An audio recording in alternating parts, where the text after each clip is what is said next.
முகிலன், அதிமுக பொதுச் செயலாளர் சசிகலா தற்பொழுது அந்த தங்கும் சட்டமன்ற உறுப்பினர்கள் தங்கியிருக்கக்கூடிய விடுதிக்கு வந்து கொண்டிருப்பதாக செய்தியாளர் ரகுவரன் குறிப்பிட்டிருக்கிறார். அதனுடைய விவரம் என்ன? காயத்ரி, அதாவது கடந்த 4 நாட்களாக சசிகலாவுக்கு ஆதரவான அதிமுக எம்எல்ஏக்கள் இங்கு ஈசிஆரில் உள்ள 2 விடுதிகளில் முகாமிட்டுள்ளனர். இவர்கள் கடந்த 4 நாட்களாக ஆளுநரின் அடுத்த நகர்வு என்னவாக இருக்கும் என்று கவனித்து வருகின்றனர். அதைத் தொடர்ந்து தங்களது நகர்வையும் இவர்கள் நகர்த்துவதற்காக திட்டமிட்டு வருகின்றனர். கடந்த 4 நாட்களாக இங்க இருக்கக்கூடிய சூழல், அந்த அரசியல் சூழல், மற்றவர்கள் எல்லாம் இங்கிருந்துதான் அவர்கள் கவனித்து வருகின்றனர். அதே போல இங்க இருக்கக்கூடிய சட்டமன்ற உறுப்பினர்களிடம் பல மூத்த அமைச்சர்கள் இங்கு வந்து ஆலோசனை நடத்தி வருகின்றனர்.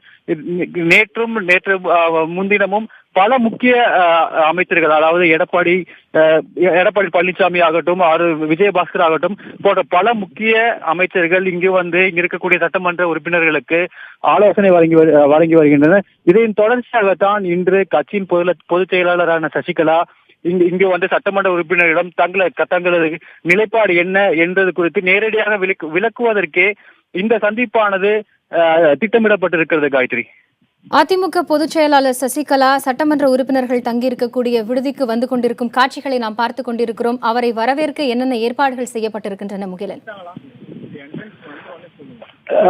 காயத்ரி, அதாவது இந்த பகுதியிலிருந்து சுமார் நெடுஞ்சாலையிலிருந்து ஒரு 2 கிலோமீட்டர் வரைக்கும் 2 கிலோமீட்டர் உள்ளே வர வேண்டும் இந்த தங்கும் விடுதி அடைவதற்கு.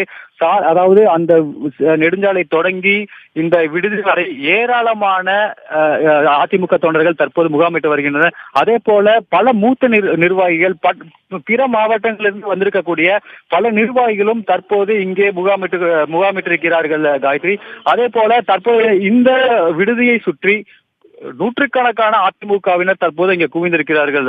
காயத்ரி, அவரோடு வேறு யாரெல்லாம் உடன் வந்திருக்கிறார்கள்? காயத்ரி, பல நாடாளுமன்ற உறுப்பினர்களும் சரி, பல தமிழக அமைச்சர்களும் சரி, பலரும் தற்போது இங்கு அணிவகுத்து வருகின்றனர்.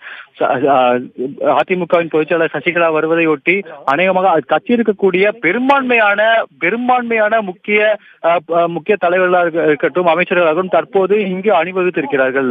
காயத்ரி, அவர் வருவதை ஒட்டி செய்யப்பட்டுள்ள பாதுகாப்பு ஏற்பாடுகள் என்னென்ன முகிலன்? காயத்ரி, முதல் நாளிலிருந்தே இங்கு காவல்துறையினர் எண்ணிக்கையானது மிக குறைவாக இருந்தது. ஏனென்றால் இது ஒரு தனியார் விடுதியில் இங்கு தங்கியிருக்கக்கூடிய சட்டமன்ற உறுப்பினர்கள் நேற்று செய்தியாளர் சந்திக்கும் போது தங்கள் தனிப்பட்ட விருப்பில் தான் இங்கு தங்கியிருப்பதாக தெரிவித்தனர். அதனால் இங்கு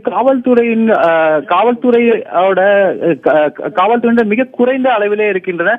ஆனால் பாதுகாப்பு காரணங்களுக்காக இந்த பகுதிக்குள், அதாவது இந்த கூவத்தூர் பகுதிக்குள் பல காவல்துறையினர் அங்கங்கே பாதுகாப்புக்காக நிறுத்தி வைக்கப்பட்டிருக்கின்றனர். காயத்ரி.